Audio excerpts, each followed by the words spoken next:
रुस्तम देखो कौन आया है। अरे अरे अरे, अंदर कहाँ घुसे चली आ रही है? बाहर निकलिए। ये कैसे बात कर रहे हो? माँ है वो मेरी। हाँ तो क्या करूं मैं? पूजा करूं इनकी या आरती उतारूं? तुम्हारी माँ को इतने मैनर्स नहीं है कि किसी के घर में आने से पहले उसकी इजाजत ली जाती है। अरे इतना सुनने के बाद आप खड़ी क्यों है? बाहर जाइए ना। तुम्हारा दिमाग तो ठीक है? ये किस तरह से बात कर रहे हो तुम मेरी माँ से? और मेरी माँ तुम्हारी माँ नहीं है क्या? मैं ऐसे ही बात करता हूँ। इसमें तुम पागल हो गए हो क्या, या तुम्हारा दिमाग खराब हो गया है? हाँ, पागल हो गया हूँ मैं। और सुनो, तुम्हारी माँ को ना मैं एक सेकंड भी बर्दाश्त नहीं कर सकता, तो इनको बोलो चुपचाप बाहर जाए। रुस्तम अपनी जुबान पर लगाम लगाओ। ये घर जितना तुम्हारा है ना उतना मेरा भी है। और मेरी माँ को यहाँ आने के लिए ना तुम्हारी परमिशन लेने की बिल्कुल जरूरत नहीं है। मेरी परमिशन लेने की जरूरत है, क्योंकि ये मेरा घर है, तुम्हारा नहीं। सुमन, ऐसी क्या बात हुई है? दामाद जी आज इतने गुस्से में क्यों हैं और ऐसा व्यवहार क्यों कर रहे हैं मेरे साथ? पता नहीं माँ इन्हें क्या हो गया है। आज से पहले इन्होंने कभी ऐसा बिहेव नहीं किया। और आपको समझ में नहीं आ रहा है क्या? प्यार से बोल रहा हूँ ना, चुपचाप जाइए ना। रुस्तम अब बहुत हुआ। अगर तुमने मेरे माँ के खिलाफ एक शब्द और बोला ना तो मुझसे बुरा कोई नहीं होगा। अच्छा, और अगर मैंने एक शब्द और बोल दिया तो क्या करोगी तुम? क्या करोगी तुम? देखिए दामाद जी, आप गुस्सा मत होइए।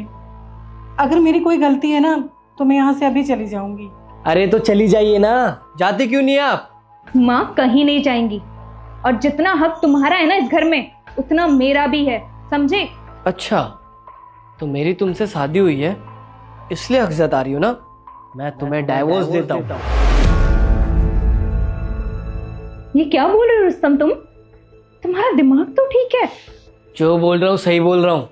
और अगर तुम्हें मेरे साथ रहना है ना तो अपनी माँ और मुझ में से एक जने को चुनना पड़ेगा। दामाद जी, मुझे लग रहा है मैंने यहाँ आके गलती की है। देखो, मैं अभी यहाँ से चली जाऊंगी, लेकिन हाँ, जाने से पहले मैं ये ज़रूर जानना चाहती हूँ कि बेटा मुझे ये बता दो मेरा कसूर क्या है, मैंने क्या किया है ऐसा? कसूर आपका नहीं है माँ जी, कसूर तो आपकी लाडली बेटी का है। मैंने क्या कर दिया ऐसा? अच्छा, याद नहीं आ रहा होगा ना तुम्हें? मैं याद दिलाता हूँ। क्या मम्मी, आप शाम को आ रही हो? और पापा भी आ रहे हैं? अच्छा ठीक है, आप आ जाइए, मैं आपके फेवरेट मशरूम बनवा के रखता हूँ। सुनो, शाम को ना मम्मी पापा आ रहे हैं। तो मैं क्या करूं? क्या करूँ क्या मतलब? उनके लिए मशरूम बनाओ, तुम्हें तो पता है उनको मशरूम कितना पसंद है। मैं क्या उनको नौकरानी दिख रही हूँ कि वो कोई भी फरमाइश करेंगे और मैं झट से पूरी कर दूंगी? अरे तुम कैसी बात कर रही हो यार, ये तुम्हारा फर्ज है। चुपचाप चल के उनके लिए मशरूम बनाओ। तुम्हारे माँ बाप ने ना मुझे इस घर की नौकरानी समझ रखा है, जब मुंह उठा के यहाँ चले आते हैं।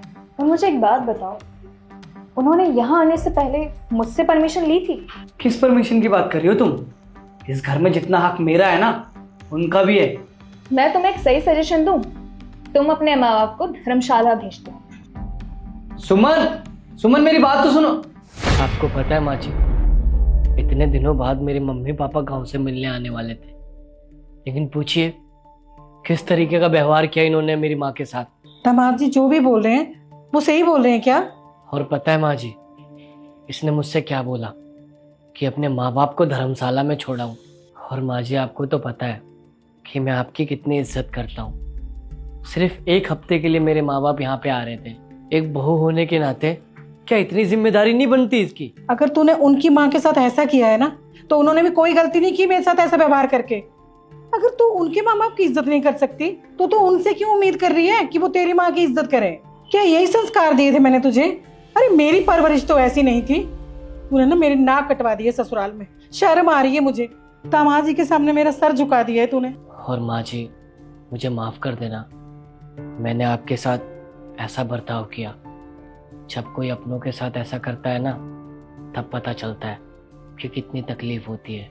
और मुझे जो तरीका सही लगा मैंने किया। हो सके तो प्लीज मुझे माफ कर देना माँ जी।